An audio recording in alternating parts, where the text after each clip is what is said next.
Magandang araw mga kamais. Nagbabalik tayo, ang inyong kamais, upang pag-usapan natin o talakayin yung ating napangako nakaraan nung pangalawang episode natin, kung magkano nga ba ang puhunan o capital sa pagsisimula ng pagtatanim ng mais.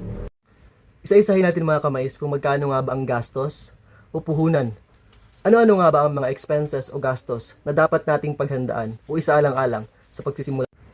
Sa land preparation, ang kailangan natin paghandaan ay yung tractor, expenses natin sa tractor dahil para ma-cultivate yung ating land area. Para sa tractor mga kamais, may option tayo. Pwedeng single passing or double pass. Sa mga existing na o matagal na nagmamais o nagtatanim ng mais, yung lalo existing na yung kanilang mga land area, usually nag-single pass na lang sila para medyo makatipid. Lalo tayo, katulad natin, wala tayong sariling tractor, nag-rent tayo.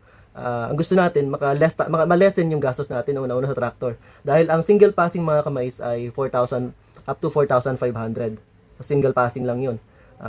Kung gusto nating i-double passing, lalaro siya ng 7,000 up to 7,500. So, just for 1 hectare. At yung pangalawang gastusin ng mga kamais ay yung inputs. Sa inputs, napapaloob dito yung mga fertilizer, seeds, glyphosate o yung pang-spray ng pandamo, at kung kailangan natin insecticides. Sa inputs mga kamais natin mararamdaman yung laki na expenses dahil kailangan ito ng ating pananim. Higit sa lahat yung abono, yung fertilizer.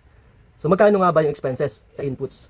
Ang unang pag-uusapan natin mga kamais ay yung seeds o yung hybrid seeds na gagamitin. Dahil nga hybrid seeds to, medyo pricey. Asahan natin yung mga kamais, expect na natin yon kahit saan tayo pumunta o saan tayo magtanong.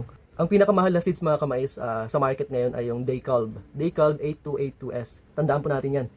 Isa sa high yield at talagang maaasahan natin, mapagkakatiwalaan. Guaranteed na mga kamais yung Daycalb. Kaya sa mga existing na magmamais talagang yun ang pinaka-in-demand sa kanila. Daycalb 8282S. Magkano ang Daycalb?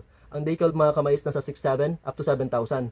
Depende yun sa market price o sa outlet natin pagbibilhan, sa poultry outlet. So, ganun mga kamais yung presyo sa seeds pa lang. Meron namang medyo mura at guaranteed din mga kamais ng mga company, seeds company ng hybrid seeds.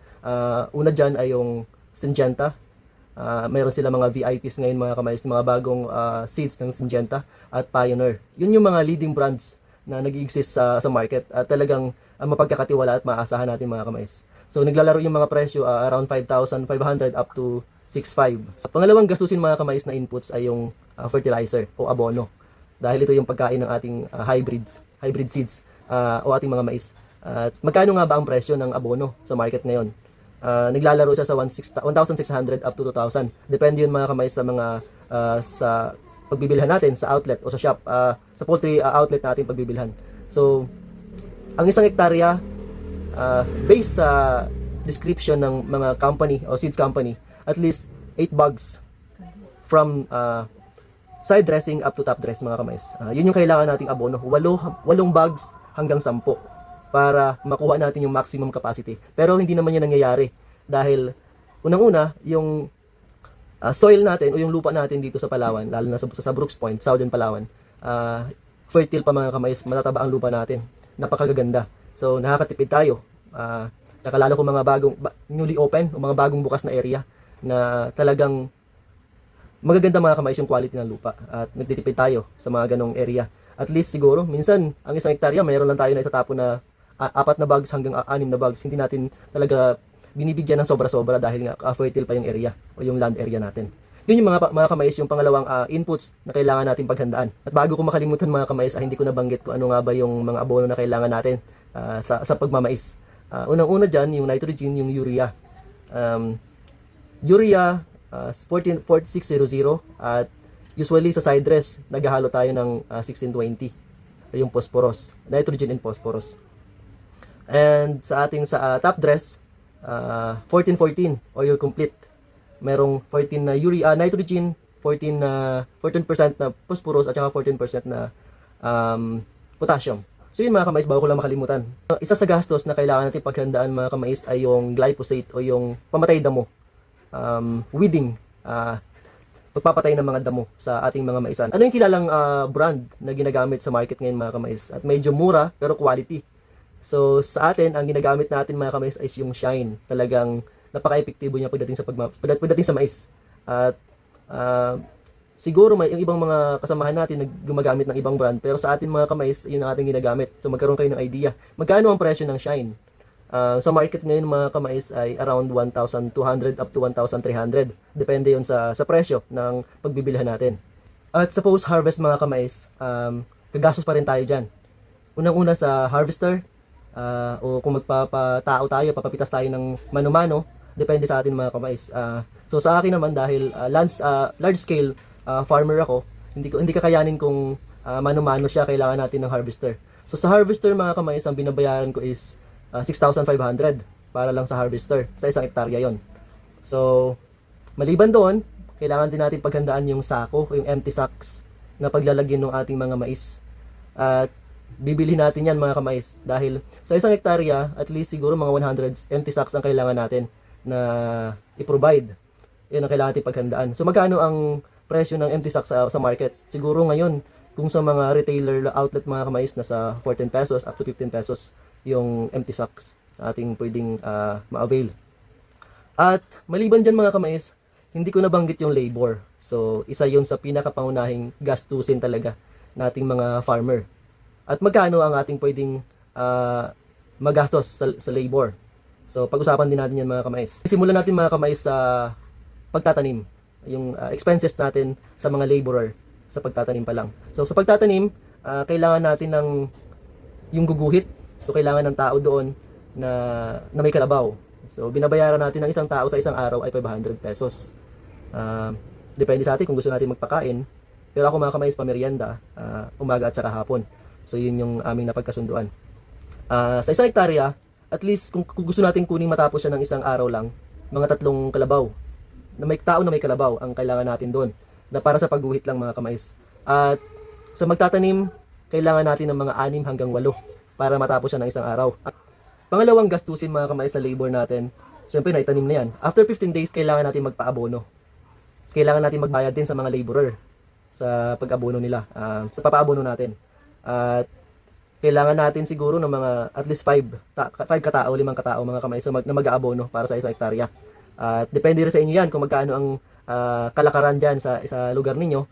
Dito sa amin, 250 hanggang 300, depende mga kamais sa mga makukuha ninyong mga tao. Meron ding 200 na may kasamang merienda at may pakain. Depende yun sa inyo mga kamais. So isa sa pangalawa yun mga kamais na expenses natin sa mga laborer.